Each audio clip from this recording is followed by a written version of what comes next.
MCQs number 13 की तरफ जाते हैं, उसमें हम ये कह रहे हैं कि इनर्ट पेयर इफेक्ट डोमिनेट्स इन।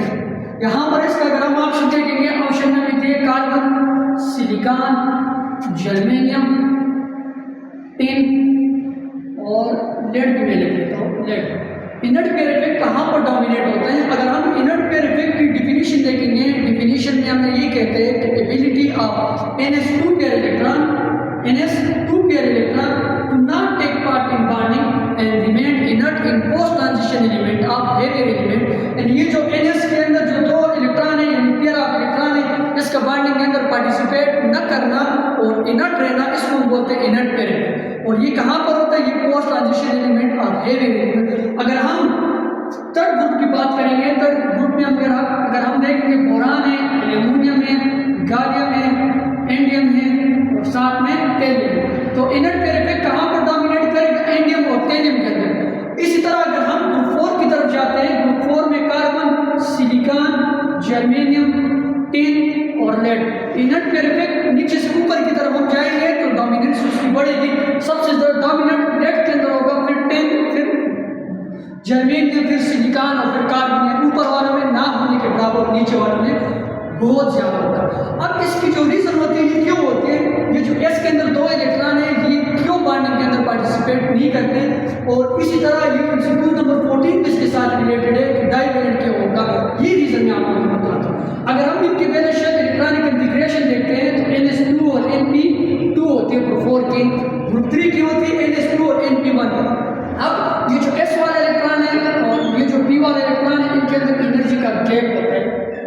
इसी तरह हम ऊपर से नीचे की तरफ आ रहे हैं तो एनर्जी का गैप आहिस्ता आहिस्ता क्या होता है? बढ़ता है, क्योंकि यहाँ पर और ऑर्बिटल की निर्माण में होती है। इसी तरह जब हम टिन और लेड के अंदर पहुंच जाते हैं तो एनर्जी का गैप बहुत ज्यादा हो जाता है। अब क्या होता है असल में? ये जो कार्बन है ये टेट्रावेलेंट होते हैं और टिन और लेड जो होते हैं ये डाइवेलेंट होते हैं। इसकी रीजन क्या होती है कि इसकी जो वैलेंशियल इलेक्ट्रॉनिक कॉन्फ़िगरेशन है, दो इलेक्ट्रॉन इधर और दो इलेक्ट्रॉन इधर। अब बाहर से कोई स्पीशी आ गई, उसने यहाँ इसके एस के साथ, पी के साथ और दूसरे पी के साथ बॉन्डिंग बना ली। एक पी ने भी बॉन्डिंग के अंदर हिस्सा ले लिया और दूसरे पी ने भी बॉन्डिंग के अंदर हिस्सा ले लिया। तो जब बॉन्ड बन जाते हैं तो बॉन्ड बनने के रिजल्ट में क्या हो जाती है? एनर्जी रिलीज हो जाती है।